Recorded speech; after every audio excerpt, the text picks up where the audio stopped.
സങ്കീർത്തനങ്ങൾ അധ്യായം 145. കർത്താവ് വാഗ്ദാനങ്ങളിൽ വിശ്വസ്തൻ. എന്റെ ദൈവവും രാജാവുമായ അങ്ങയെ ഞാൻ പുകഴ്ത്തും. ഞാൻ അങ്ങയുടെ നാമത്തെ എന്നേക്കും വാഴ്ത്തും.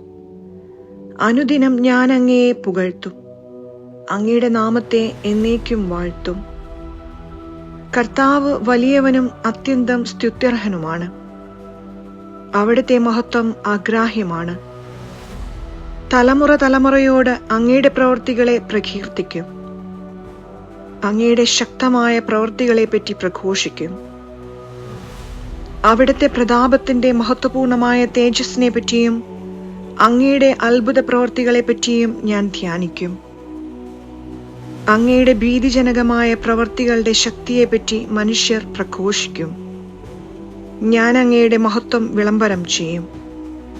അവിടുത്തെ സമൃദ്ധമായ നന്മയുടെ പ്രശസ്തി അവർ വിളിച്ചറിയിക്കും. അങ്ങയുടെ നീതിയെപ്പറ്റി അവർ ഉച്ചത്തിൽ പാടും. കർത്താവ് കൃപാലുവും കരുണാമയനും ക്ഷമാശീലനും സ്നേഹസമ്പന്നനുമാണ്.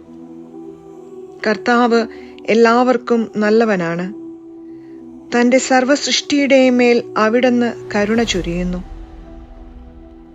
കർത്താവെ, അവിടുത്തെ എല്ലാ സൃഷ്ടികളും അവിടത്തേക്ക് കൃതജ്ഞതയർപ്പിക്കും. അങ്ങയുടെ വിശുദ്ധർ അങ്ങയെ വാഴ്ത്തും. അവിടുത്തെ രാജ്യത്തിന്റെ മഹത്വത്വത്തെപ്പറ്റി അവർ സംസാരിക്കും. അവിടുത്തെ ശക്തിയെ അവർ വർണ്ണിക്കും. അവിടുത്തെ ശക്തമായ പ്രവൃത്തികളും അവിടുത്തെ രാജ്യത്തിന്റെ മഹത്വപൂർണമായ പ്രതാപവും മനുഷ്യമക്കളെ അവർ അറിയിക്കും. അവിടുത്തെ രാജ്യത്വം ശാശ്വതമാണ്. അവിടുത്തെ ആധിപത്യം തലമുറകളോളം നിലനിൽക്കുന്നു. കർത്താവ് വാഗ്ദാനങ്ങളിൽ വിശ്വസ്തനും പ്രവൃത്തികളിൽ കാരുണ്യവാനുമാണ്. കർത്താവ് വീഴുന്നവരെ താങ്ങുന്നു, നിലം പറ്റിയവരെ എഴുന്നേൽപ്പിക്കുന്നു. എല്ലാവരും അങ്ങയിൽ ദൃഷ്ടി പതിച്ചിരിക്കുന്നു. അങ്ങ് അവർക്ക് യഥാസമയം ആഹാരം കൊടുക്കുന്നു.